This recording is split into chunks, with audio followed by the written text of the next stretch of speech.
Ready?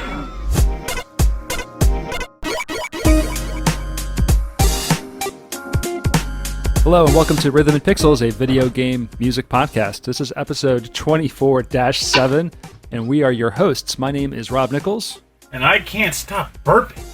And what? What are you drinking over there, Pernell? A drink called a pommet. I finally cracked open this beverage that I've been sitting on for a month. And now is the right time to drink it, right? This was the perfect time to drink it. This is a celebration. Okay. Well, every week we listen to great... See, I almost grabbed a sparkling beverage before I came to sit down, but I knew it would give me the burps. Yeah, and so, I was like, I want to have a beer tonight. I'm like, I better drink it first. And then but every week we listen to great video game music from the past and the present, from all consoles and all generations.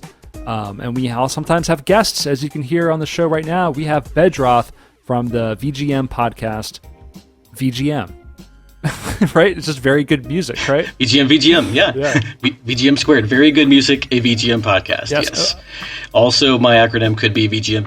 Yeah. VGM squared is awesome, actually. Yes. What was that? Thank you, gentlemen, for having me. It is a great pleasure and privilege to be on such an esteemed podcast. Stop it. Yeah, You could be doing like that podcast you find on the stairs. You could be doing so much more with your Monday night, let me tell you. Like drinking. Oh, man. I want to be right here. Okay, good. Zits. We are glad to have you. That's where the magic happens. Yeah, so we wanted to welcome you to the show in the way that we welcome everybody to the show. So first we need you to finish World 1-1 of Super Mario Brothers as quickly as you can. And then you take a picture of it with a Polaroid, and then we'll add your name and high score to the list. Pernell, help me out here. I'm flailing. That's No, don't do that. We only do that to guests we hate. We like you. So all we want to ask is how you doing, and welcome to the show. Yeah, tell us about your show, because I'm curious about your show with your co-host Shuka, and when you guys started, and what you guys do. Okay, so a little bit of background. I have been a fan of the VGM podcast scene for, I guess 6 years now. I discovered Legacy Music Hour back in, around that time. It all kind of runs together after a certain point. But then I sort of independently discovered the Super Marcato Bros. And at that point, I was hooked. When I found out about the VGM Jukebox through Legacy Music Hour, I started listening to Josh and Emily all the time. And then through them, I heard about you guys. I heard about Ed and Mike back when they were still doing Pixel Tunes. I heard about Brian and... it was Brian and James, now it's Brian and Gene. Right, Pixelated Audio, right? Okay. And I just sort of... everything dovetailed, because the Marcatos also led me to a couple of other podcasts, and then I just started wanting to listen to everything I could find. So, and then after a while, I found out you guys all hung out on Discord, so I popped in, said hi, and before long, I had to do it myself. This was around the time that Alex Messenger also started his show, and I think his was the one that really inspired me, because he's like the super fan. As you guys say, he's like the patron saint of VGM podcasts. Yeah, definitely is.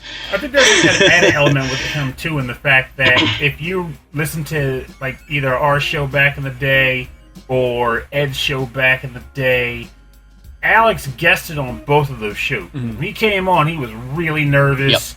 Yep. He didn't want to say a whole lot. Yeah. And then this guy is like, I love this so much, I want to do it myself. And not only did he do it, but he's doing it very well.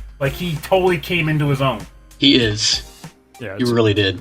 Really impressive. And around this time last year, actually, I guested on Ed's podcast, VG Embassy, and I was a little nervous. I've got a very small background in radio. My dad is actually in his 45th year in radio. He has a Saturday nights show, and he's been doing it forever. So I grew up around it. But I never really was behind the mic all that much, except for doing commercials here and there in high school. And so after I was on Ed's show, some of the nerves wore off, and I decided I wanted to do my own show. And I figure I talk enough, I can probably carry a show by myself. There are a lot of great solo podcasters out there. But I also really liked the dynamic of, you guys, for example, and having somebody to sort of bounce ideas off of. And I happened to be sitting next to my son when I was doing all this, and we had been talking about video game music because he likes music, he likes video games. And I was like, hey, would you want to do a podcast with me? He's like, sure. What do you want to do it? And the rest is kind of history. So it was almost an afterthought that I have a co-host, but I'm so glad I do because it's something that I think is unique, which I was kind of worried about finding, a unique voice amidst all the VGM podcasts that are out there now. But that's what we do. It's just my son and me talking about games we love, games we haven't played, games we want to play, comparing tastes, and just kind of a multi-generational look at things from kind of a father-son perspective. I like that. That's what we do. Yeah, it's interesting. We were calling Alex the patron saint of video game podcasts, and Ed is our dad. So he's the father of video game music podcasts. And then that makes Rob and Brent of the Legacy Music Hour the grandfathers. The grandfathers. The grandfathers. Yeah, I like that. Wow, you discovered us through the VGM jukebox, huh? I think so. I'm not entirely sure exactly. Like I said, it kind of runs together at some point. I know that shortly after you guys started, which was what, like 4.5 years ago now? Almost 5. Shortly after y'all started, I discovered you somehow because you only had about a dozen or so episodes at the time when I first found you guys. And then I listened because I remember I was actually putting up Christmas lights that year. And I had you guys up while I was putting up the lights because the headphones kept coming out when I was like reaching up and doing stuff. It was annoying, funny. But the show was really good. And then my commute got cut down, and so I had to kind of cut away some shows. And I just kept listening to the ones I'd been listening to for a while, and you guys kind of fell off the radar for a little bit. And then I came back like 2 years later, and all of a sudden you had like 100 episodes or more. And I was like, man, I've got this backlog now. And so I was like, no, I can't quit anymore. I have to stay with them. Yeah. So yeah, I've been with you guys since somewhere around, I guess, World 10. Oh my God. Well, thanks for sticking with us, and thanks for finally like coming on our show. I know we've been planning this for a while, and we've had some difficulty coordinating because Pernell and I have a problem on understanding time zones, and we also can't read a clock really well either. Hey! Well, hey. And really, I don't read clocks. I read sundials. Okay, sundial, right? We gotta mark it on Pernell's sundial. Yep. In his backyard. But see, the problem is it was a shady day that day, and so the sundial was. Wasn't quite. Well, let's jump into today's topic, and then because you chose as usual with our guests. You chose our topic, and we'd like for you to pick first. But why don't you describe what this topic means to you and what we'll all be looking at together? And what it is. What it is, Bedroth. But so the topic that I decided to settle on went back and forth with Pernell for a little bit on Google Chat and decided it just made sense. I didn't think you guys had done the topic before. I'm kind of we just talked about Ed being the VGM podcast dad. And he and I actually are like the dads of VGM podcasting because he has his son Logan on the show sometimes. Of course, my son is my co-host. So I figured for me to come on, we should talk about dads in gaming and songs associated with dads in gaming because it just kind of made sense. And then ironically, that's actually why you guys can take the blame if you want, but that's actually why we had trouble coordinating is because I got all these kids I got to deal with. If anything, that's cool. I think it's thematic. Yeah, it all stays within the theme. I love that. All right, well, let's get into some tunes. Yeah. What's going to be your first tune for Fatherhood? Fatherhood, the video game. Daddum. Oh, I get to pick first. Okay, I've listened to enough of y'all's guest shows. I should know that. Let me see. Well, I think I'll start with one that I know Pernell will enjoy, and one that Shoot Kapow. I wanted to kind of represent him a little bit on this show. This is a song from Tales of Symphonia, which is one of his favorite games. And the soundtrack was composed by Motoi Sakuraba along with a couple of other folks whose names I always forget because I'm pretty sure Sakuraba did like 90% of this soundtrack. And I'm almost positive he did this song. And I'll talk a little about how this ties into the topic when we come back. But the name of the song is Beat the Angel.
You're listening to Beat the Angel from Tales of Symphonia, composed by Motoi Sakuraba. This was picked by Bedroth. And yeah, this was like an evil wedding that turned into a heavy metal band rocking out. Like the bride and groom were demons and they got married, and then this is like the party afterwards, and they were like, let's go. That's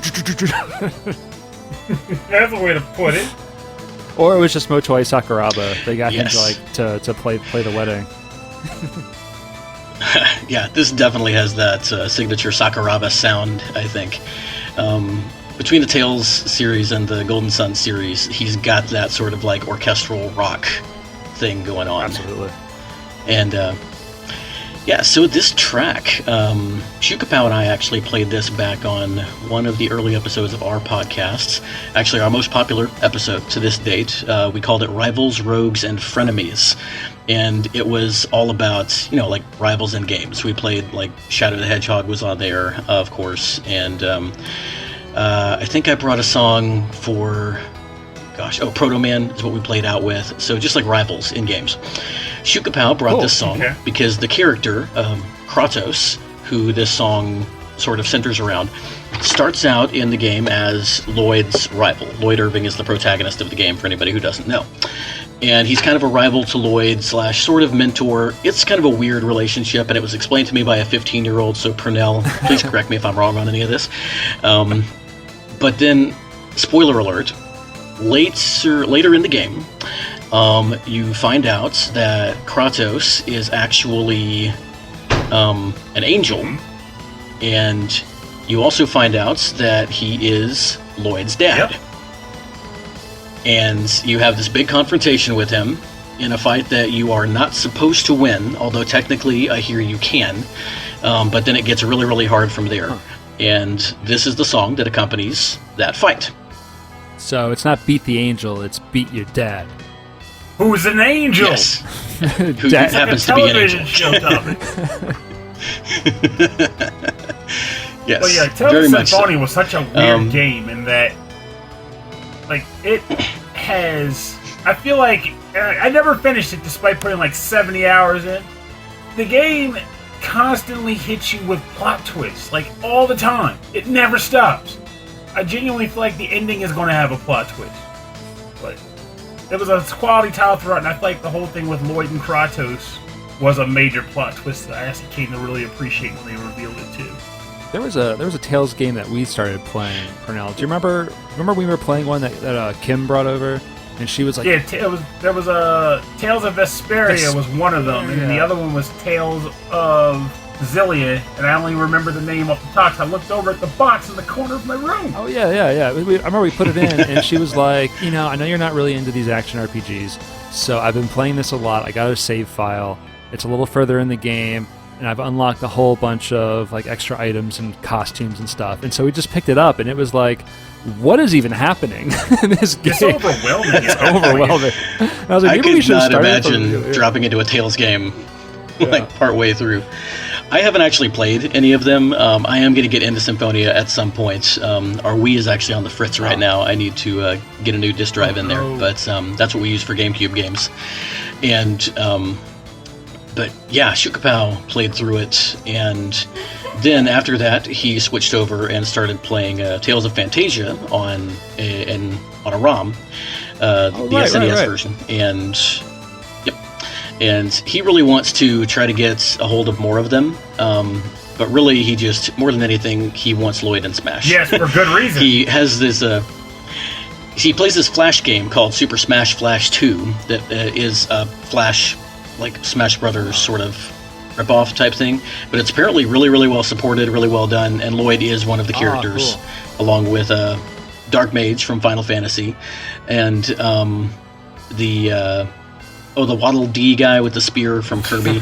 So some of the Waluigi actually just dropped this last season, so a lot of the fan favorites that people want in, they've put in that game. Lloyd Irving was a wanted character in Smash for years. Like, since Symphonia originally came out, people wanted some Lloyd Irving. Mm-hmm. I think he'd be really cool. He would have a good, he would have a good diverse moveset. And this is one of his songs in Smash Flash 2. Custom fighting game where you can like make your own people and put them into Mugen. I think you're thinking about Mugen. Mugen. I think it's like a Mugen. I think you can also do that with one of the sort of Smash clones that came out recently. Maybe Rivals of Aether or something like that. You can like make your own character to put in the game. I was just curious about that, but yeah, I didn't mean to cut you off. Oh yeah, but I think it's something like that. I also think I was pretty much done with my thought. Oh, okay. But yeah, no, it's all right. There's 3 of us here. I knew. It's nice talking over you guys because with Shukapow sometimes, because he's 15, it's kind of like pulling teeth to get him to talk if it's not about Tails or Chrono Trigger. You just gotta get him to talk about it from a fan perspective. Like you're sitting there playing, like talking about like Grand Theft Auto 5. It's like if Lloyd Irving was there right now to put a cap on crime, how would he do it? Very nice. That's a nice way to do it. Lloyd joined the force. You just stop all the dirty cops. And, Tetheala, baby. I don't know what city that's. Metro City? Where are they at? Is it San Andreas? There are a bunch of cities. It just depends on the game, really. Okay, good. Then I got them all. Metro City Final Fight? Yeah, that's my final It is, actually. So now we need GTA Final Fight. And we just have like Cody and Hagar just smashing up the street. That came up at some point. I forget. Me and my wife were talking about Final Fight, and I was like, yeah, I love that game because it's like the mayor. Just like, it's like, I'm going to beat up everybody in this town. You know, like, you can play as the mayor. And, that's right, because I was looking for characters, games with characters who are fathers. And she said, what about Final Fight? Because you're Hagar to save his daughter. I actually thought about Hagar. I was like, yeah. And it's not that he just takes to the street, but he also makes sure to rip off his shirt before he does so. I mean, does that make him like a cool dad? Or is he like, I don't know, like... Well, are you kidding me? Of course it makes him a cool dad. You got kidnapped, and your dad was just like, you know what? I'm saying maybe he was... I'm just going to do this. He was working too many long hours on the job, right? And how did crime in Metro City get way out of hand? And, you know... Hey, well, they addressed it in the game. The force got corrupt. You're right. What was the third boss with EDE? I shouldn't be so critical of his work. You know, I don't know him, and I don't live in Metro City. I mean, and he was putting so much of an emphasis on his Feed the Hungry campaign of a chicken in every trash can that he just, he didn't have time, I guess. Yes! A diamond in every pot and a chicken in every trash can. And all right, we gotta move on. That's too stupid. We need Bruce Irons in here. So funny. Purnell, what's your first track of the night? I can't top that, man. Chicken in every trash can. Well, let's see what I got. I guess I'll start with this one because I feel like this is a very unsung father in video gaming. And of all the options I could have gone with, The Last of Us, God of War, had to go back to this classic. This is the game Earthbound. The title of this track is Buy Something, Will Ya? Composed by Hirokazu Tanaka and Keiichi Suzuki.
Welcome back. You're listening to Buy Something, Will Ya? From the game Earthbound for the Super Nintendo, composed by Hirokazu Tanaka and Keiichi Suzuki. Rob, in his disparaging wisdom, was so confused as to why the world, with you, Purnell, choose this track as your own. No, it's just that you were like, I'm into this track, and I'm like, I don't know if it sounds like a Purnell track. It's not like, super duper fast with, anime, girls screaming in the background. That's a Purnell track. Buy something now. There you go. Hey, just throw that in there as a loop and we're covered. Okay. But then I'll do Odyssey, though, jokes aside. The Earthbound OST as a whole is very different from what you would expect across the board. Yeah, and that's also a large part of what makes it special to me. And this track, it's just a nice shop jingle that plays when you go to different drugstores and depots and shopping malls or wherever the heck you're going to buy baseball bats, frying pans, trash, burgers, fries, shakes, skip sandwiches, whatever your heart desires. This jam is playing over your shopping choices. But why would I pick this track on an episode devoted to fathers? Well, I feel as though one of the most unsung hero characters in all of gaming is actually Ness's father, who you actually never see in the game. Ness's dad is represented by a telephone because you have to call him on the phone in order to save your game. And whenever you call him, the reason why you never see him is because he's always at work. The entire time you're on your adventure, Ness's dad's at work, making money. And he's giving that money to you by way of ATM deposits. Yeah, it's very real. Like it made you. It's like I feel like they tried to make the world even more real within the game. So they're like, your father's a salaryman who's like never home.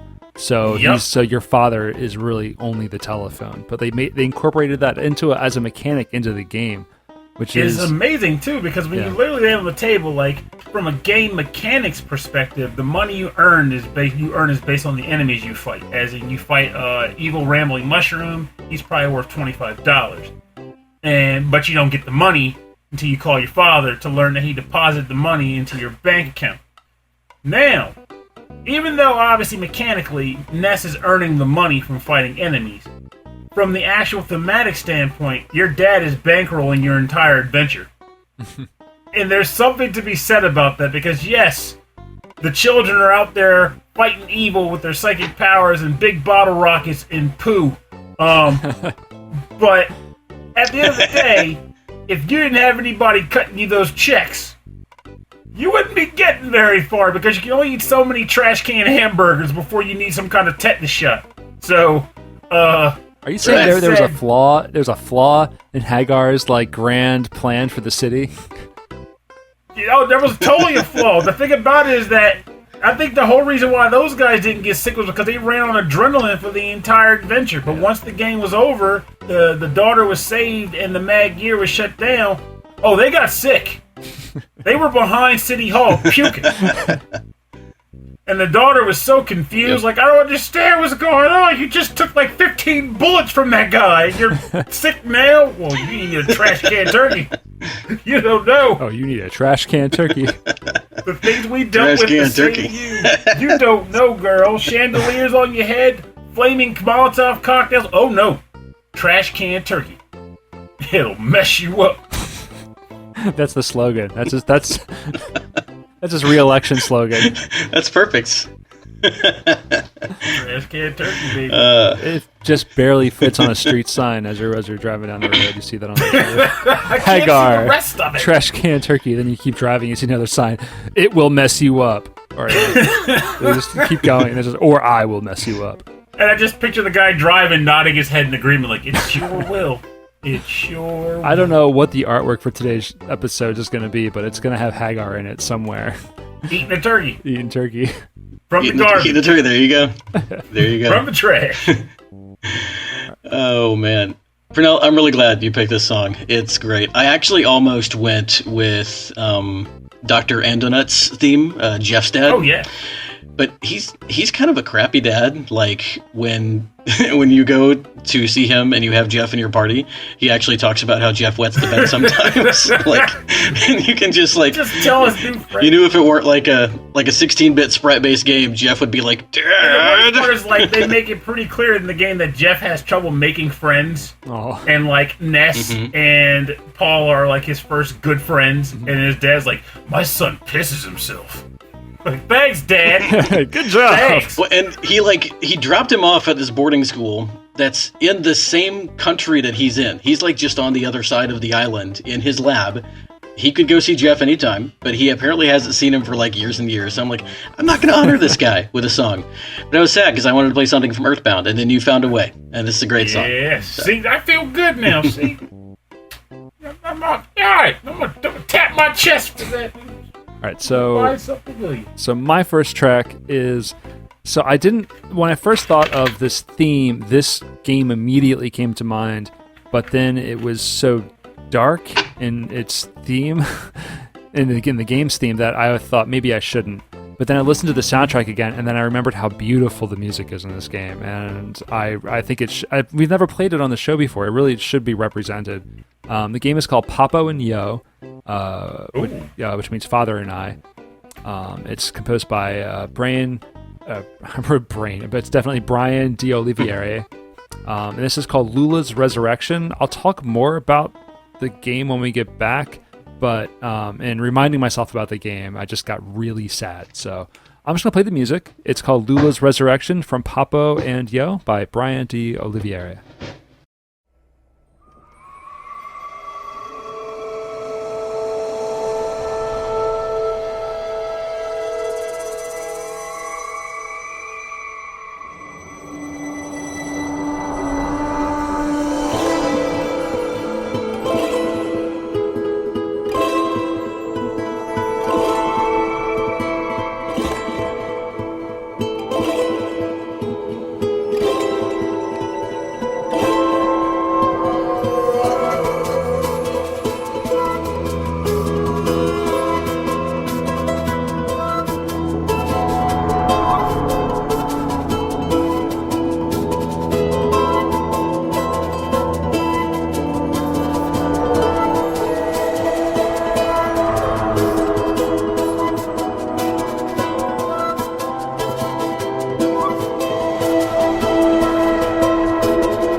And we're back. You're listening to Lula's Resurrection from the game Papo and Yo, composed by Brian D. Olivieri. And yeah, I had to pick this track from this game because, I mean, it is about, I mean, you play a young kid who discovers a fantastical world in his city that's populated by a giant monster that's just awful and goes off onto a wild anger, terrifying rage when it eats too many of these like green fruit items in the city. And it's kind of like a puzzle game where you're sort of manipulating this giant monster so that you can get through the city and so that you can get things done. But the game does not make any allusions to how strong of a metaphor it is for that is your father who is drinking and doing terrible things. The fruit is the alcohol. And the city and what he's seeing is how the child is able to escape in his mind. And so he's creating these adventures in his head. And it's all about how he's trying to manage his father's kind of rages and alcoholism so that he can kind of escape from that life. But it gets worse and worse and worse. So this is Lula's resurrection. Lula is his toy robot that is in the game becomes alive and sort of like directs him on where to go in the city. At one point in the game, he's destroyed, and then they find a way to resurrect. And there's like a shop that like fixes the robot up, and it's sweet, but it's also terrifying at the same time. The end of the game, it tells you for sure exactly what's going on. It seems heavy-handed, but like I feel like it's more important that the game developer, the game's designers, are upfront about what you're experiencing. But what killed it, what absolutely made me so mad, was after like about 10 hours, I couldn't put this thing down. I felt like I had to see it through. It was like watching a horrible Law & Order episode that that had like the most disgusting, terrible things happening, and you had to watch it to the end just for some kind of resolution. And then it had Ice-T. Yeah, if Ice-T was in this game, it'd be completely different. But no, if you get to the end, and it was like finally like a little bit of a release, a little bit of a resolve. I felt like I had just experienced this person's like autobiography, and we get to the end of it, and it's like, oh, you gonna play New Game Plus and discover all the secrets? No! And I'm like, no, who would do that? You want to discover more pain? Get the hell out of here! I want to play this game again. Let's like what? Man, you don't want replay. You don't want replayability in a game where you're like trying to escape your abusive father. Like it makes it. I was a little upset about that. I mean, I have a feeling that was not intended. Maybe it was. That does seem a little bit tone deaf. Yeah, but very tone deaf. But the music is incredible. It's got these classical guitar sounds. The rhythm gets really good when you're in these tense situations. Like the rhythm section and the drums get really loud. It's so cool. I really encourage anyone who, if you have the energy to check this out, it's on the streaming service on PlayStation. Mm-hmm. It's very, very good. It's very hard to see. It cuts close to the bone if you have anything like that in your past. So it's just a little bit of a trigger warning there. I got a feeling that this is probably going to cut into my remember at the end of the show, but it's worth noting now because I think it fits, which is to say that... I know earlier you were like, man, I picked this track as kind of a complete, opposite end of the spectrum compared to the ones you guys picked. Yeah. But the thing about it is that I actually think it's a very brilliant pick because a lot of times when shows like ours and other mediums tend to discuss, parenting and fatherhood and motherhood even, it's always the positive end of the spectrum. My dad bought me ice cream on Fridays, and we played Star Soldier on the NES. It was a great time, blah, blah.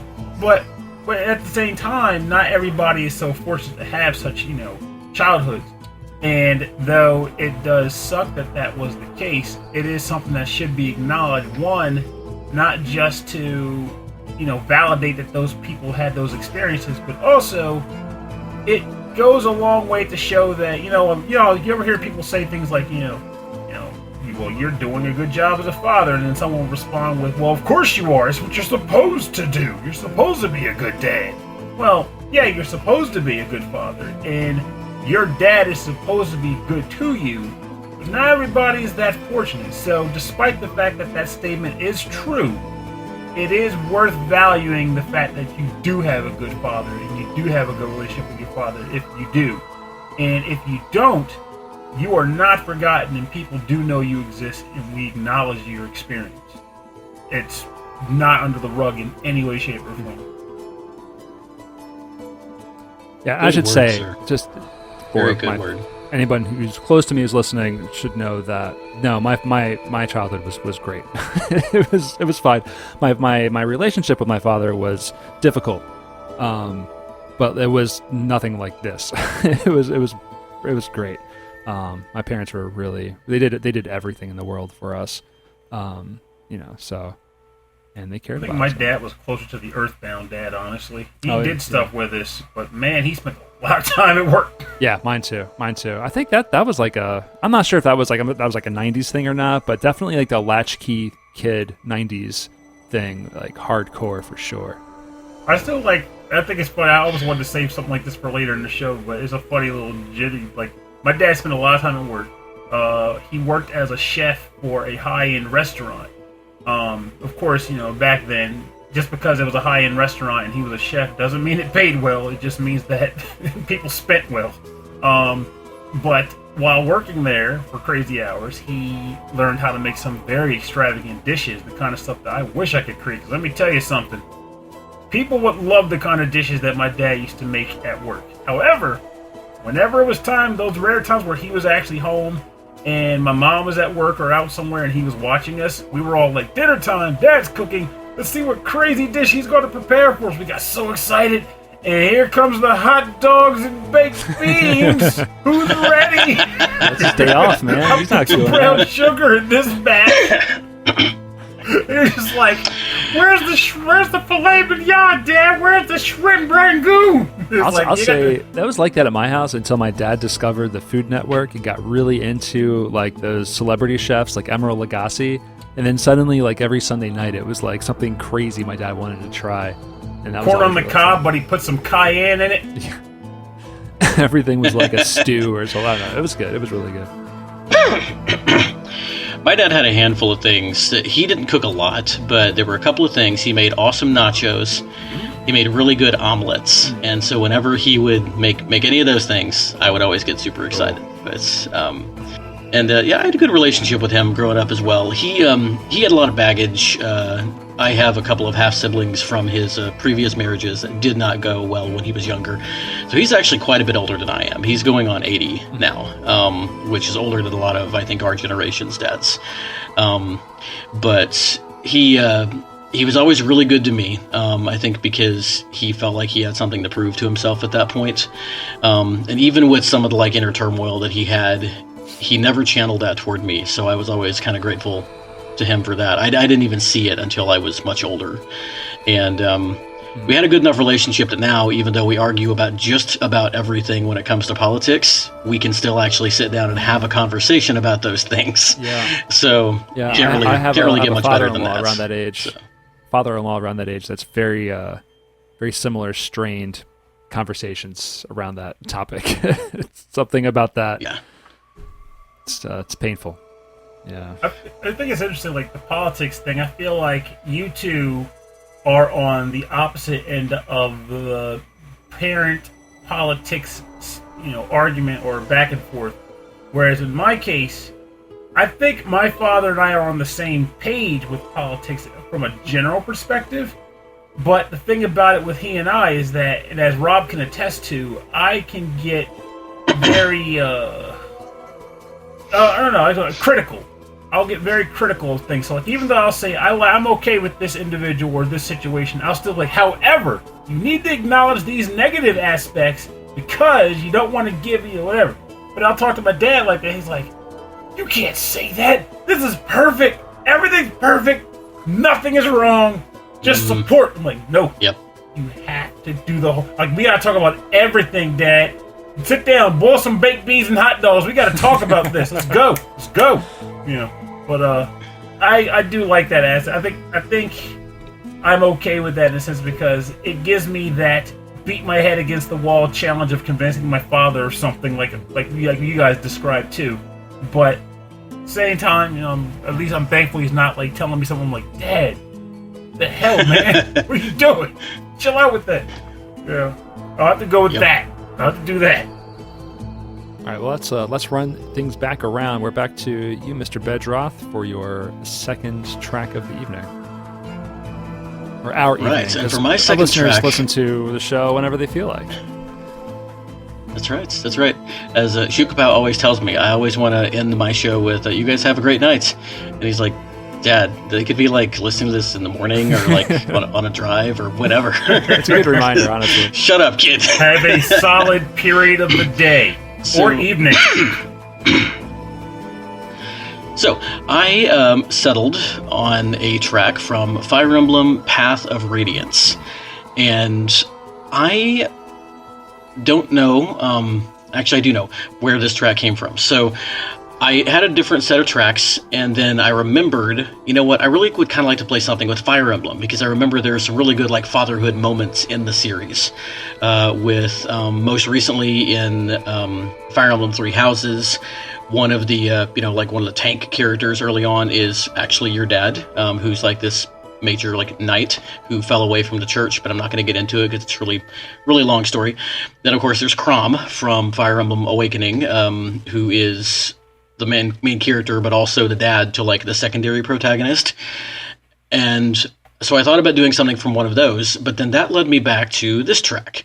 And I liked it so much, I actually bumped another track for this one.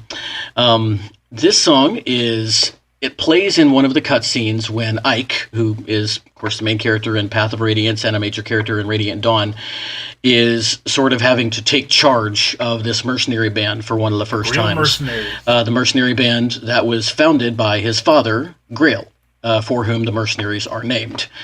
And the track is called His Father's Son. And it took me a while to find this composer, because she is not one of the 5 main composers listed on the credits.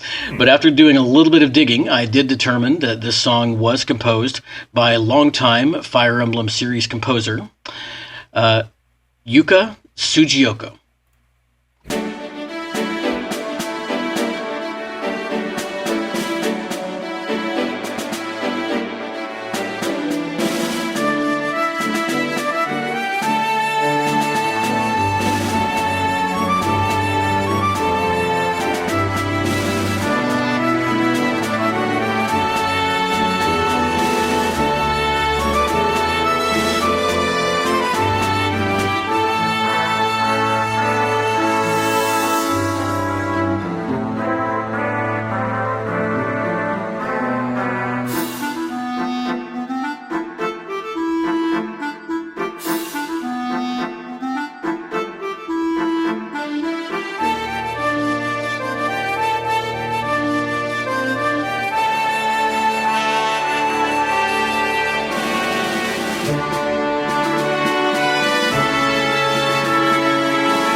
You're listening to His Father's Son from Path of Raisins. Path of Raisins. I'm going to leave that in. You're listening to His Father's Son from Path of Radiance, composed by Yuka Tsujiyoko. And that was picked by Bedroth. This is nice. I love the instrumentation in this track, man. This is good. This came out of a GameCube band. Like, this is really good. Yeah. It's good stuff. But yeah, I was saying while we were listening, I love Fire Emblem, Path of Radiance, and Radiant Dawn. Especially Radiant Dawn, they're really hard, but the stories in these games are just super, super good. I've already rambled a lot this episode, really briefly. So Grail is Ike's dad in Path of Radiance, and he was one of the like big time like head knights. He was like part of this like a group of 4 knights that like supported the royals of this kingdom. And then at some point there was some bad business with like a magic medallion, and we've all been his there. Grail's wife was able to like hold the medallion because she was pure of heart or whatever, and so it couldn't corrupt her. But then he grabbed it one day, and he went into this like berserker rage and killed a bunch of people, and so then he had to go into exile, and that's how he became like a mercenary band leader instead of like a knight of the kingdom. And now that whole situation is Ike's sister now carries that pendant, and Grail is always telling Ike to stay away from it, but at the same time, he's like his mentor. I actually think this song might play early on in like a skirmish that you do. It's Ike leading a band against Grail, and there's some really, really cool father-son like moments and dynamics, and just kind of little tough love, teaching him the ropes of like being a military leader. And this song really just encapsulates that whole part of the game for me. It's got that nostalgic I love feel that. It to does have a kind of almost like a early game kind of tutorial kind of feel to it, where it's like it sounds important, but it doesn't sound like you're going to get whomped by a dragon. Yes. And the whole game is kind of about Ike coming of age and growing into his father's shoes. And so I liked this. I ended up liking this better than either anything from Awakening or Three Houses. It felt right. Well, I can't make that comment because I haven't played my copy of Three Houses, and I sucked at Awakening because, spoilers, Purnell used the cursed nightmare mode and it backfired on him. Anyway, let's count how many times that's backfired on Purnell. Twice. Twice. Only twice. Twice. And we'll never speak of it again. Anyway, Path of Radiance, it's not the first Fire Emblem game that I played. However, it is the first Fire Emblem game that I really got into and really came into enjoy. Like, I played it from beginning to end. Obviously not in one sitting, but it was one of those rare times where I'll play a game, turn it off, leave, do about my day, come home the next day, do it all over again until it's done. Like, I just kept coming back because I was drawn to it. And I honestly, I think a lot of the relationship with the Grill mercenaries was a large part of what kept me going there. I like their whole dynamic. It's such a darn good game. Such a good game. Yeah, it really is. For my money, it's the best one in the series. Is it only on GameCube, or if I had a Switch, could I play it on Switch too? Alas, it's only on the GameCube, but you technically could. Well, not on the Switch. No, not on the Switch. I just realized, no, it has to be the Wii at the least, the Wii or the Wii U. Couldn't play it on the Switch though. At least. Ed could probably figure out a way to like get it on the Switch for you somehow. Maybe with the magic. But we'll ask Father Ed Wilson. But I don't know why Nintendo is still sitting on this. They could just like make bank if they released like a Radiant collection with Path of Radiance and Radiant Dawn in it. They're still fumbling especially at with Mario some quality of life stars. improvements. They're still having trouble with that. Well, they have other uses for the Fire Emblem characters. They throw them into Smash Brothers, right? More swords. Someone say swords. Swords. Splash acid. That sounds like all right. So Purnell, why don't you go ahead with your next track? All right. I was torn on picking from this game, but in the end, I kind of just decided to go with it because normally, if I would pick from this game, it would likely be a boss theme that is used, but not this time because I didn't think it would be very fitting. But I am going to still go with it. So this game is called Dead Rising 2, and the track title is called Fortune's Delight, and it's composed by Oleksa Lozowchuk.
welcome back.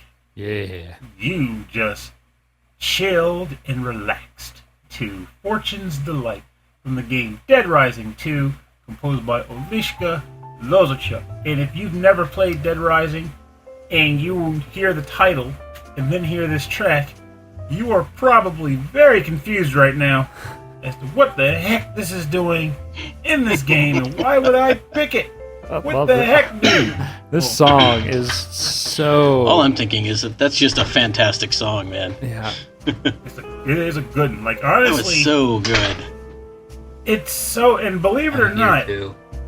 It doesn't seem fitting at first, but it actually does work with the game, because for those not in the know, the premise of Dead Rising 2 is you are playing as a man named Chuck Green, who is a motorcyclist, who, and honestly, I don't remember the 100% like if his job was. No, he was an entertainer, motorcyclist, and he worked on a show to earn money, like a Daredevil show of sorts, to earn money in order to Las Vegas show, but the Las Vegas in this game is called Fortune City, and he worked on this show, Daredevil show, to earn money to buy something called Zombrex for his daughter. Zombrex is a medication in this game's universe that temporarily halts a zombie infection virus that people were contracting due to contact with zombies. So he was basically spending the entire game fighting through hordes of zombies once, the pandemic broke out in the mall, or in Fortune City. He spent the entire game fighting through hordes of zombies and monsters and psychopathic humans to find a way out, but also to constantly locate and deliver doses of Zombrex for his sick daughter. And as you progress through this mall, or through this place, through these casinos and these restaurants, rather than give you this rockin' soundtrack or whatever, which they did reserve, in fact, for the boss fights, they let you listen to what you'd actually hear if you were walking through a lobby at a hotel, which would be something like this. Yeah, I really like that. Or like if you were like a faux American rodeo restaurant, it was like rodeo. It was like down. It hit all those kinds of like thematic notes in a way that I forever appreciate. And due to the fact that you spend so much of your time in this game fighting through zombies, through food courts and mall hallways and such, just to deliver this medication to your kid before the clock runs up, you're hearing music like this constantly. And it is both soothing and frustrating, because you want the journey to be done, you want the kid to be healed, and you want to go beat the tar out of a psychopath pushing a shopping cart fitted with saw blades. But it's one of those like crazy games where it's like open world, where you can like run into shops and like you pick up like children's clothes and you try to put them on, and you can put like weird helmets. Oh no, you don't try. You put them on, you just do it, and so you're like, so you run back. You're like just minutes to spare to get the medication to your daughter, and you're like wearing like a superhero outfit with like no shoes and like a weird like monkey mask on your face, and you're like, your daughter, father's here for you. And no one's confused or concerned about why you're dressed like a psychopath. And then yourself. You're gone for hours again. You come back, you're covered in blood, and you're wearing a diaper and you're carrying a rattle, and you're like, I got the Zombrex. And you're chugging a giant pitcher of orange juice for some reason. Yeah, that's the only way to get help. Without the bloat. Without the bloat. Wow, what a crazy game. I don't know about you guys. That's what this song makes me think of. A giant, bloody, diaper-wearing dude. I didn't realize some of the music that was performed by Cell Dweller. So. And it's funny too sense. because like I know of one track from Cell Dweller that's in the game. It plays during the boss fight with the psychotic chef Antonio. Surprise! He's cooking humans and zombies. But there's also a track. There was the instrumental version of it that plays, and that track is what I'm used to hearing in Pump It Up. So I was kind of shocked to realize that it was also in Dead Rising 2. Yeah. I've heard some of the music. I was like, oh, this is like that kind of like that like early 2000s like rap rock type sound. I'm like, oh, Cell Dweller. It all tracks together now. Was the composer here by any chance? I think Rob played a little at least because he had a good description. But Bedroth, have you played any Dead Rising 2 or Dead Rising 1? I have not. Was it ever out on any Nintendo systems? Actually, yes. Though Really? people looked at it as being probably one of the more inferior ones because of the tech at the time. Dead Rising 1 got a Wii port. That really? Okay. So if it was like your only way to try it, it might still be worth giving it a shot on the Wii. But the big concern they had was that due to the Wii's power compared to the Xbox 360 at the time, yes, there was concern about how many zombies could be populated on the screen at one time. Oh, yeah, because it was a lot. It was huge. I've only ever seen Let's Plays of the game, to be honest. Yeah, I remember some frame rate issues back then with the Wii hardware. But yeah, as a lot of my listeners know, I'm kind of famously I'm limited to 2 Nintendo consoles because of both money and time constraints. I just don't have enough time to spread it out. My golden years are gonna be full of things like Bioshock and God of War and Shadow of the Colossus and all the other stuff that I haven't gotten to play yet because I don't own the systems. Honestly, my logic behind that is if you still have a library to get through, you can be playing exclusively Super Nintendo. It doesn't freaking matter. As long as you have games to play and you're enjoying them. Save your money. You don't have to feed the machine. You have the psychopaths like me. What is the protagonist's name in this game? Chuck Green. Yeah, Chuck Green. That's a blues singer. What's the one with? I get all these zombie games mixed up. The one with is his name Frank West? Frank West is the photographer. There's the first one, right?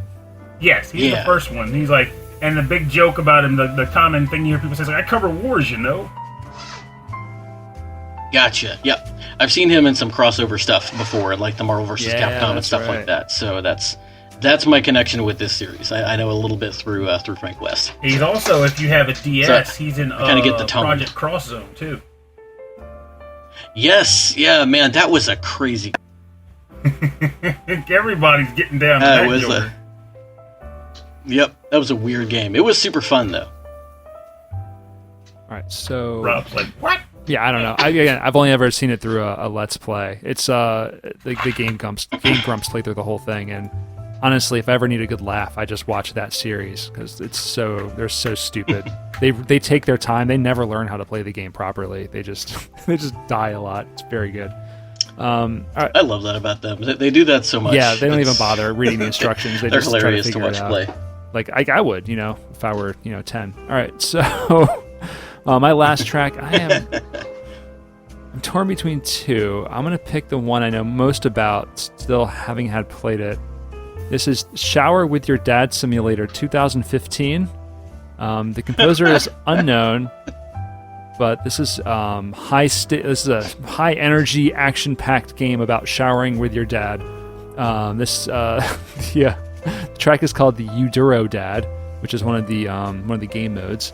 And let's listen to it. The composer's unknown. I think it might be the developer, but I'm not sure who the developer is at this moment.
Thinking actually, we have we got that contest going on with the special attack moves or whatever, and now this episode has me thinking like a cool what would a cool father-son combo attack be? In the Simpsons arcade game, right? You can have like the combo attack of like Homer and Bart. What they do? Yeah, I think Bart would sit on Homer's shoulders. One of my favorite arcade memories is I was playing that game at a it was called a Peter Piper Pizza. It's kind of like Chuck E. Cheese, but it's different. You know, same type of thing though.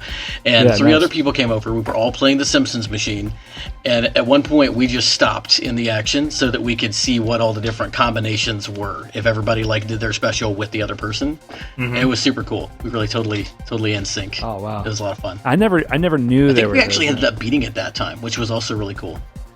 Bart and Lisa was the best combo though. Yeah, when I was a kid, I never saw the combination moves until I saw it in the attract mode, and I was like, "How do we do that?" And of course, I never figured it out. Stand next to each other, and then Bart and Lisa would throw a tantrum. All right, we're back. You're listening to Eudurodad from Shower with Your Dad Simulator 2015. You find this weird mess, man. What? Shower with Your Dad. I have heard of this game before. Have y'all talked about this on the show before? we might have talked about it. So like the game is like it's just like it's kind of like a match game where it's kind of three-dimensional. It's very, very pixelated, and you're trying to find your dad in the correct shower stall. And so based on like your skin tone and your hair, you have to find the right father. And so you don't want to walk into the wrong stall because that would be awkward. Then you walk into the wrong dad. But like it just constantly changes like who you are, who they are, it's less awkward. Who they are. Yeah, but so like clearly the premise was like, okay, you just match shapes and match colors, but instead let's make them like naked people, and you're in a shower, and you have to go to the right dad. And so if you go to the wrong dad, it's like, wrong dad! And you're like, oh. It's so really silly. So Rob brought angry parent and creepy parent. It's not creepy. It's normal. Dude. Yeah, that's creepy parent. It's not creepy. Hey, there's lots of things that are normal in Europe that are not normal over here, sir. No, it's just like you're just trying to find your Indeed. dad. It's just sad, you know. He's lost. If he happens to be lost in a shower. Disclaimer: I don't want to alienate your Can't see European where listeners. he's going. I am from Texas, so take what I say with a grain of salt. Oh my god! I guess the last track's gonna be like skateboarding dad though. Yeah. It's cool dad, right? Cool skateboarding dad is what's going to be at the end here. Mm-hmm. My dad did a double ollie 680 somersault flip kick with a twist. No, yeah, it is Tony Hawk's Pro Skater because he is the ultimate dad, right? Mm-hmm. All right. My dad broke all of his bones. All right, so I'm going to turn this track down, and we are going to get into the part of the show we call the bonus round. Dad! I can't find the bonus round. I don't know what I'm thinking. Bonus round. There you go. Bonus round brought to you by Nabisco. Bonus round is I almost said the bonus round is cookies. The bonus round is the part of the show where we play arrangements and remixes based on our theme, and then I realize I probably should have written down what I'm going to say because I'm not talking correctly. So this is arrangements and remixes based on our theme. We do at the end of every show, and we'll go to you, Bedroth. What did you find for us today? Sir, okay. Well, first of all, honorable mention. I almost went with a song called "The Ballad of Jeff," which is by one of my favorite YouTube parody artist who goes by the name of Brentalfloss. I'm sure many of y'all have heard of him. Yeah. He was most well known for his like comedy video game songs, but The Ballad of Jeff is actually a pretty straight shooting song about how it would have felt to be Jeff in Earthbound, like growing up with this distant dad in winters. And it's really, really cool. So I like it a lot, recommend it. But instead, I was inspired by a game that I actually just recorded an episode about with Shukapow and my daughter, who goes by Dusklight, and that is Undertale. So when I mention Undertale, anybody who has played it will know that I am probably going to play the theme for Asgore, who is not only the dad of one of the pivotal characters in the game, but also the final boss, sort of, depending on what mode you're playing in and how it goes. But anyway, we'll get into that after the track, but this is Asgore, the Ackatos remix. She is the remix artist. I think it's she, he, she, they. This is based on Bergen Trucking and Asgore by Toby Fox, originally from Undertale.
is like the most remixed soundtrack on on YouTube. It's crazy. It's really popular. I mean, I'm sure that within the context of the game itself, there's a good reason why it's very popular, but I haven't gotten there yet. But I will.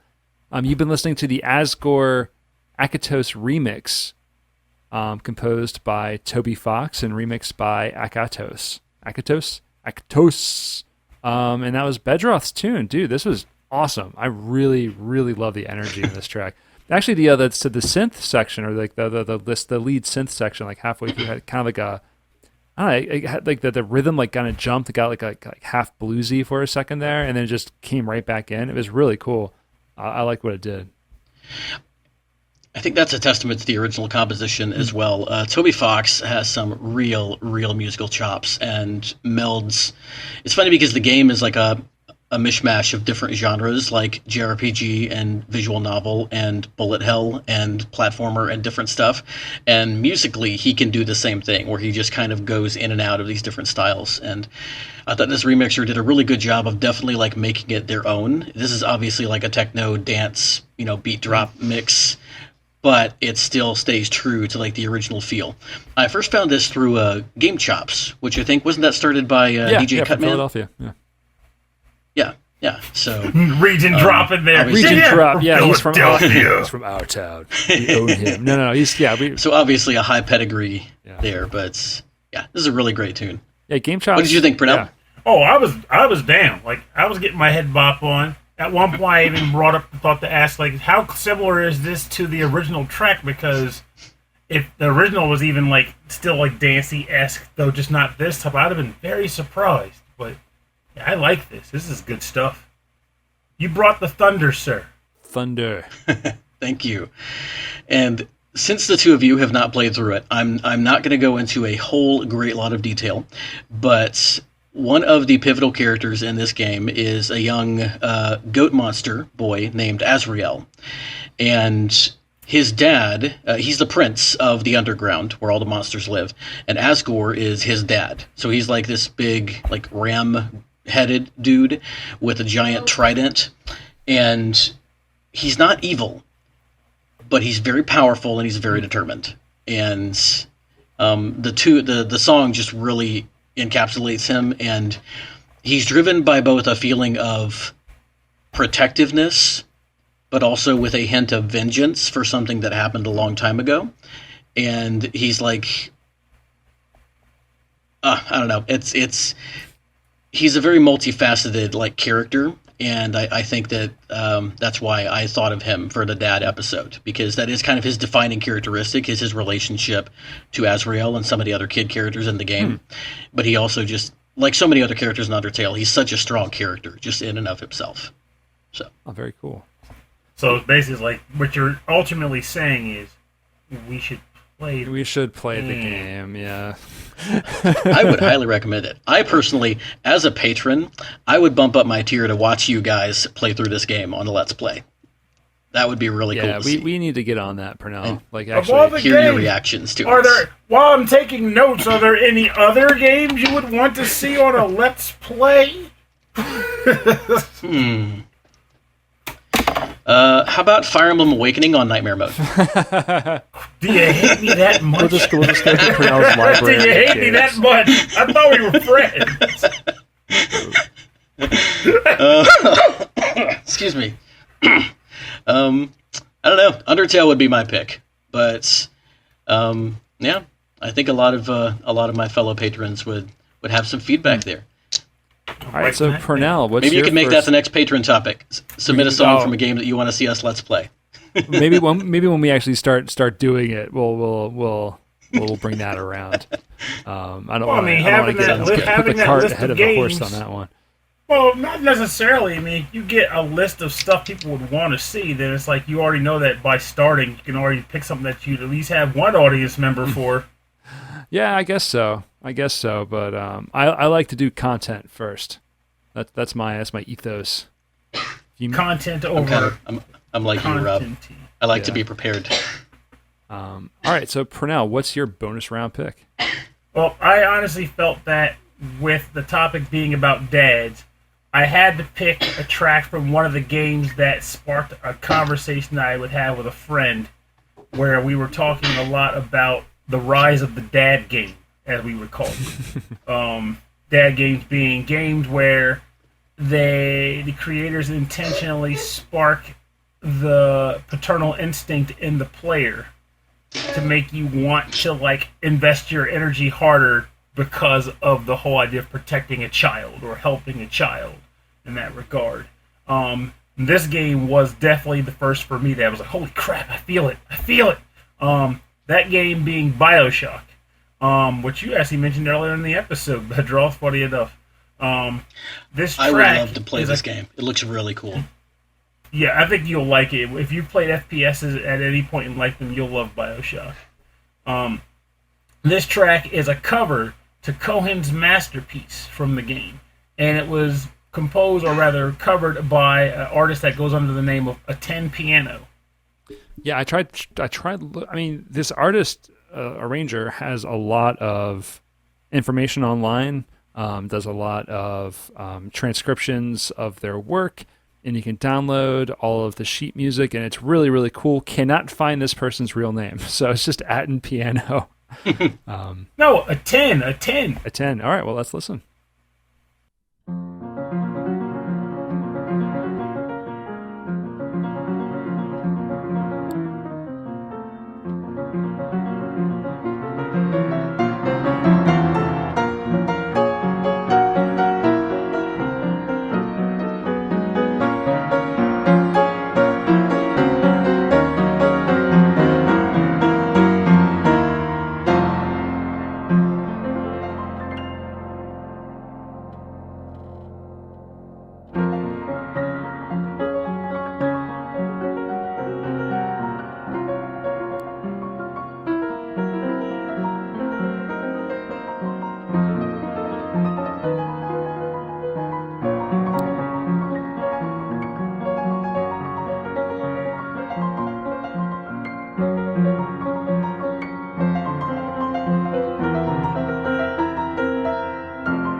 Welcome back. You were listening to the cover of Cohen's masterpiece from the game Bioshock, covered by AtinPiano. This, well, first of all, it may be a secret, honestly, but I am a huge fan of piano covers. Even more so when it's a piano cover of an actual piano tune from a game. So this was kind of a no-brainer. But the other reason why I picked it in relation to the theme of the game is, like I mentioned earlier, related to the whole dad games bit. I like the element of how this game hit me with that feeling. Because at first, it's not even about you being a father. You're just some guy whose plane goes down, and then you end up in this underwater city where crazy people are running around, hopped up on drugs. And amidst all this, there are these girls with syringes running around with giant fishmen, men wearing giant suits following them around, protecting them for some reason. And the lore of the game has it so that these girls are actually kind of like charged with some drug, like a power psychokinetic drug called Atom, which the residents are really interested in seeking out. It gives them power. And you, as the player, are able to basically defeat their guardians, the big daddies, and then take the girls and harvest the drug from within them, thereby killing them, if you wanted to go that route, because, power and all that. But no, you don't want to do that, because that's crazy. These are little girls. They're running around with syringes. You don't want them. You don't want to hurt them. You want to take the syringes from them and send them home. But you're given the choice, though, right? You're given the choice, exactly. And though it's pretty obvious that by the end of the game, which is the better one from a gameplay perspective, early on in the game, they make it pretty much sound like, harvesting the girls is the better play to get more power in the game and to do better.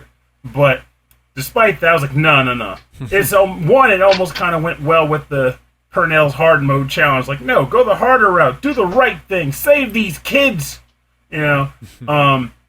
So ended up happening was you play the game and you would still have to fight the big daddies, because even though they were protecting the girls, they were protecting them just so they could harvest Atom from corpses and stuff. It wasn't a good job. It wasn't a good life for a little sister.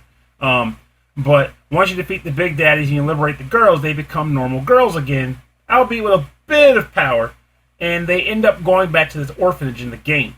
So what ends up happening when I go on to all the kit and caboodle of the game, we'll be here all day, at the end of the game, you ultimately defeat the big bad, and the kid little sisters even help you do that. And then when you escape the city, your main character actually adopts 5 of the little sisters. I had to look up the total amount of them, because when I played through it, I thought he adopted every little sister, which would have been nuts, but that just goes to show how big of a heart he would have had. But it goes through this whole touching montage of him taking care of all the little sisters and raising them like they were his own kids. And then when he dies, they're all standing by his bedside as adult women, mourning his loss.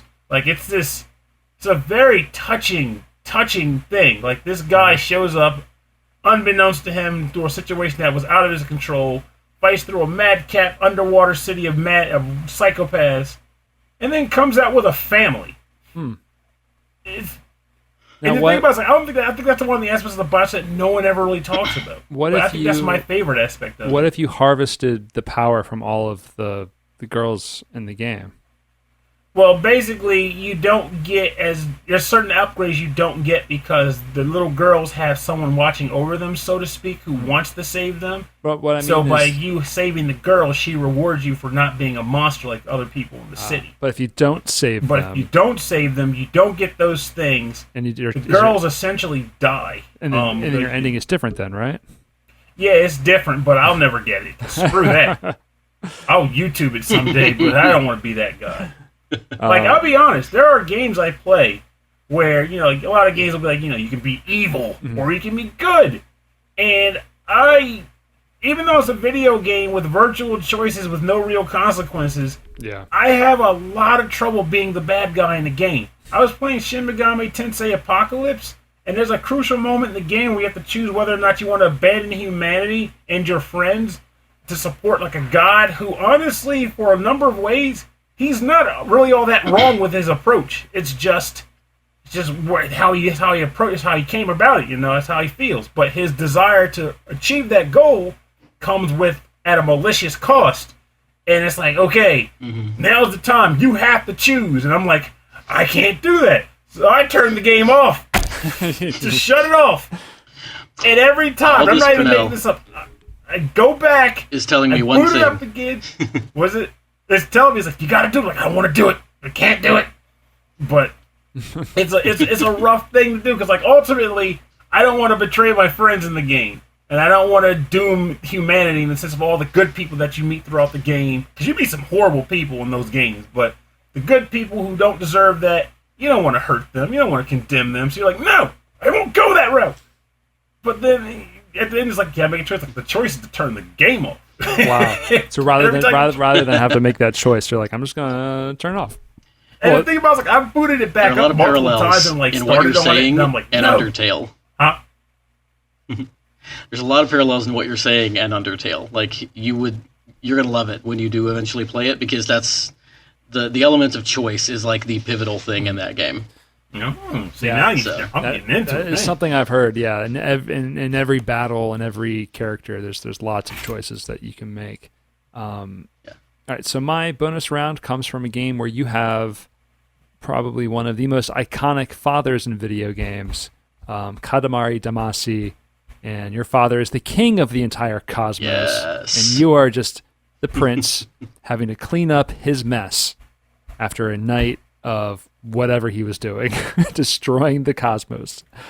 So this is from one of the earlier Game Chops remix albums that I've heard.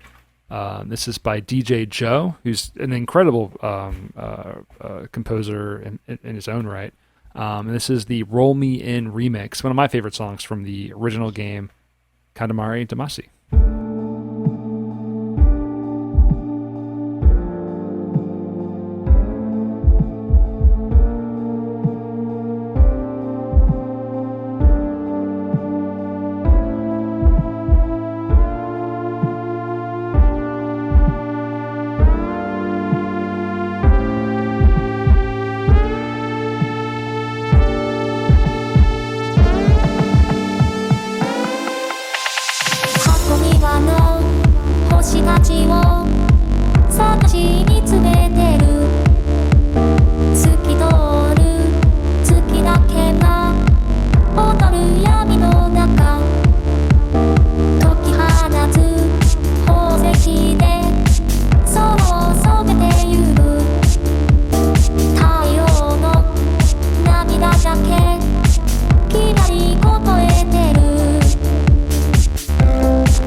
That was Roll Me In, remixed by DJ Joe from Katamari Damacy.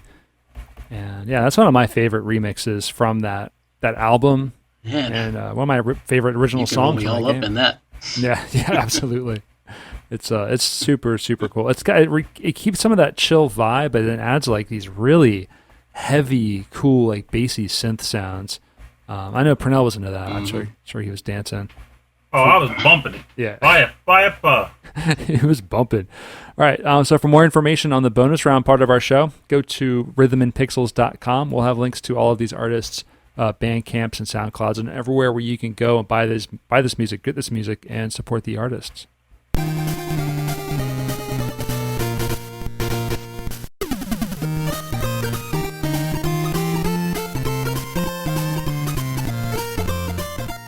All right, thanks for joining us on episode 24-7 of Rhythm and Pixels.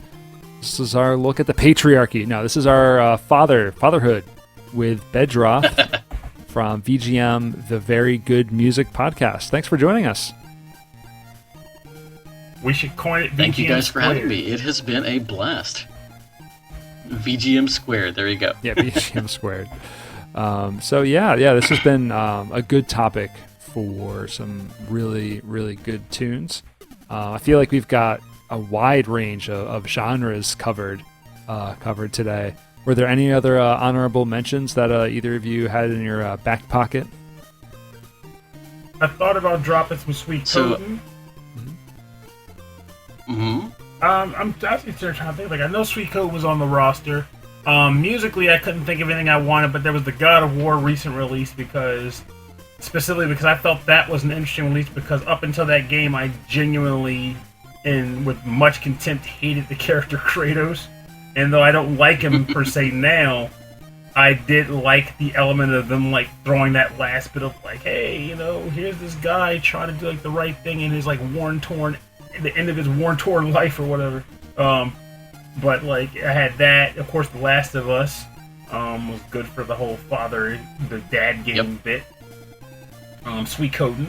I actually watched or looked at a couple of different dad lists of dads in games to jog my memory for this, and Kratos was at the top of several of the ones I saw because of the latest God of War game. So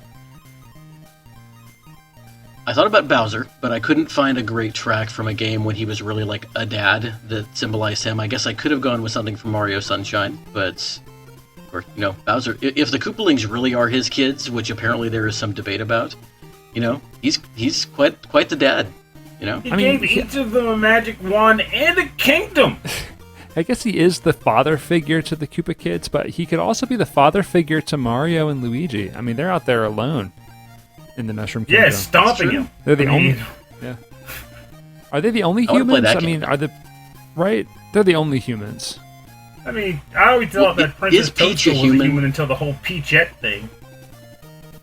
Yeah, I don't know.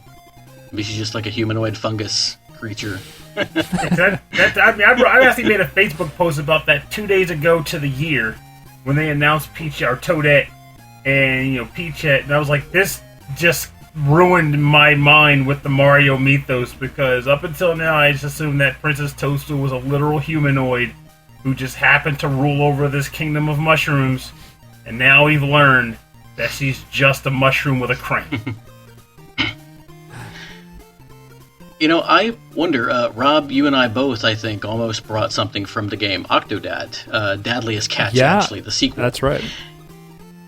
There's some really great music in that game, and none of it actually ended up on the episode, but I would encourage our listeners definitely to check out that soundtrack, because there's some really cool stuff. Yeah, I actually had two tracks picked for that episode. I almost went into the bonus round because the theme song is super funny.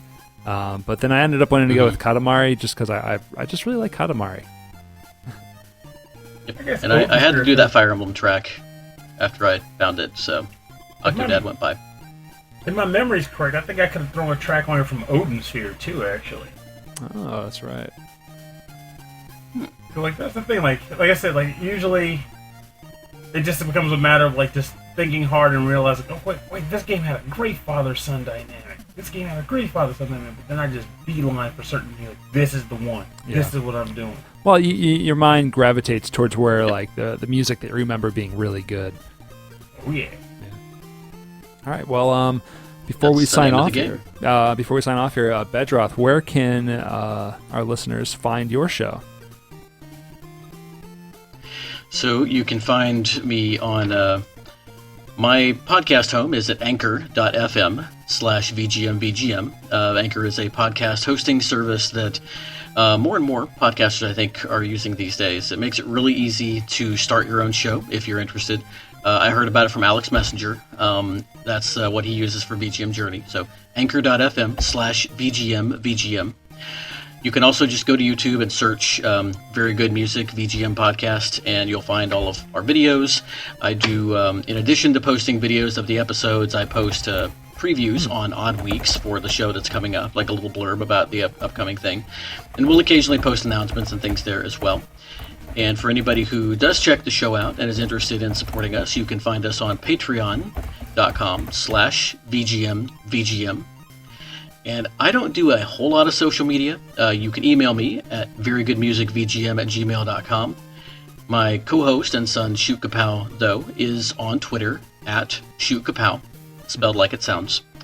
So, yeah, we the whole thing of our show is interaction, and we, kind of like you guys, I was sort of inspired by y'all and how you really make the listeners a part of the experience. And that's what I kind of aim for with our show. Once our listenership gets a little bit bigger, so...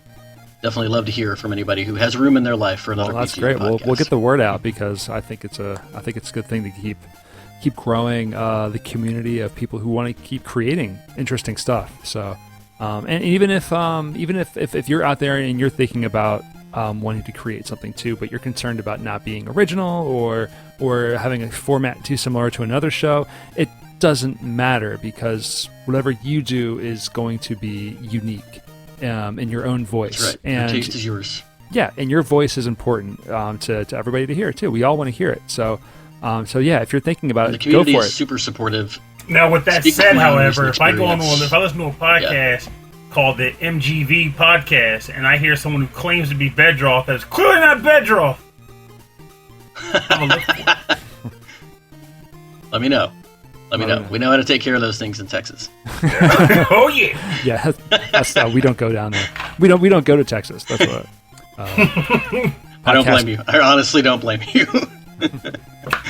All right. So if you want to get for about 1 week in October, though, I will say the weather is pretty nice. Oh, okay. Yeah. All right. So if you want to get in contact with our show, if you have a song suggestion or topic suggestion, please send us an email. rhythmandpixels@hotmail.com. And for more information about the show and full track listings from all of our episodes and access to all of our episodes, because our podcast feed only goes back so far, go to the website rhythmandpixels.com. And if you want to check us out on Facebook or Instagram or Twitter, it's Rhythm and Pixels, all one word. We have a Facebook group called Rhythm and Pixels Chat. You can check that out there.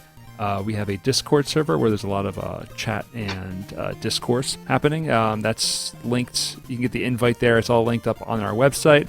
Go to youtube.com/rhythmandpixels. We have a 24/7 radio stream playing nothing but 8-bit and 16-bit classics. That little server's chugging away in my closet. It hasn't burned up yet, so it'll just keep playing music until it dies, and then I'll figure out what to do next. But it's going. So check that out. And if you like to support the show, the best thing you can do is just tell people about it. You know, you can send postcards. I think that's what people are doing now. In this time is just very carefully, writing letters by hand and writing to them about podcasts. And that's how we're getting the word out. Also, you can go to patreon.com/rhythmandpixels, and you can support us there. We have some really cool things you can get for supporting the show, and we'd like to thank our Patreon members at the end of every episode. We'd like to thank That Nick Walker, The Last Rican, Mike Myers, Davey Cakes, Bedroth, thank you very much, from the VGM Very Good Music Podcast, Justin Schneider from XVGM Radio, Sonic Medley, Taco. I'd also like to thank Tacos, just tacos in general.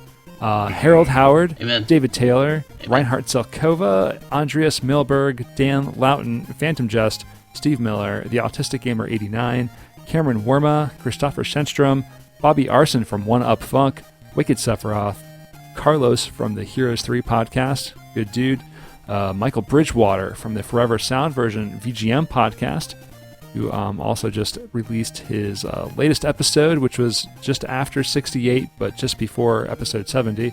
And Brian Pitt. Yes. Thank you all very much for your continued support of our little podcast. It's fantastically appreciated. Believe us. Yeah, it is very much appreciated. We also still have our contest going on. Those details are on Facebook and Instagram all over the place. But send us an email with your super silly video game move. We're picking 3 people at random, and we got some cool T-shirts to give away. And for the record, worth noting, because it honestly came to mind because my brain does that. It may even roll into its own show topic. So just because, even if your move doesn't particularly win, I was it like, doesn't clothing? mean it can't get featured.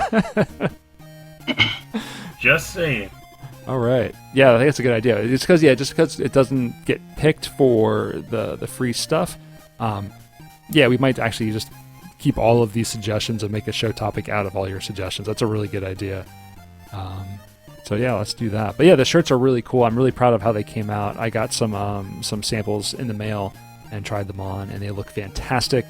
So you go to rhythmandpixels.com/merch, and you can find all of that there. And that's it. We have a lot of guests lined up for the end of this month and next month, actually, which I'm really excited about. Some returning guests, maybe some new ones, mostly returning guests who are all going crazy trapped inside their houses.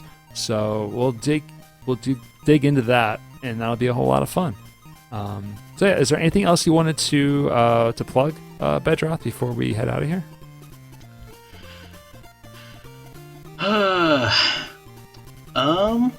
Yeah. I think that pretty much covers everything from my end. Just everybody out there, keep listening to Rhythm and Pixels. It's an excellent show. Great host, great fan interaction, and once again, guys, I just can't thank you enough for having me on today. It has been a real blast. Thank you for coming on. We enjoyed hanging out with you. Yeah, thank you very much. Well, thanks for listening to the show, Rhythm and Pixels. My name is Rob Nichols. And I'm Pernell. Have a good week. Take care. And remember, I kind of already spoiled some of it earlier in the episode, but good parenting is something to be treasured. If you are doing the job of being a good parent to your kid, continue doing that. It's greatly appreciated, even if you might not realize it, because your kid is mainly just asking you to take them to the mall and buy them smoothies and video games. But trust, in fact, that is very much appreciated. Appreciate your parents for what they are, because, and it's a weird feeling, but like sometime, someday, you don't know when, you might not have that parent anymore. And then when that happens, all you'll have are the memories, and you'll want to cherish the living daylights out of those memories. So friggin' make them. And for those of you who aren't quite able to, or not so fortunate enough to actually hit the role of being a parent, that does not mean that you can't be a parental figure towards those who are in need. You just be a good role model. Be someone that smiles and waves to a kid that you know that could stand to use that person in their life, that they just want that bit of positivity, because surprise, surprise, you could happen to be that guy or gal who ends up being on someone's list. Like, you are a very influential figure, an appreciated figure in my life. How'd I meet you? I don't friggin' know. You're just that guy who played Smash Bros. With me all the time, but you were a fantastic person to play Smash with. Like, it's just, be good to these folks. Be good to people, because you never know who you're influencing, whether it be just as some rando or even as a potential father or mother figure. Just be decent. And drink vitamin water. I was going to finish that thought, man.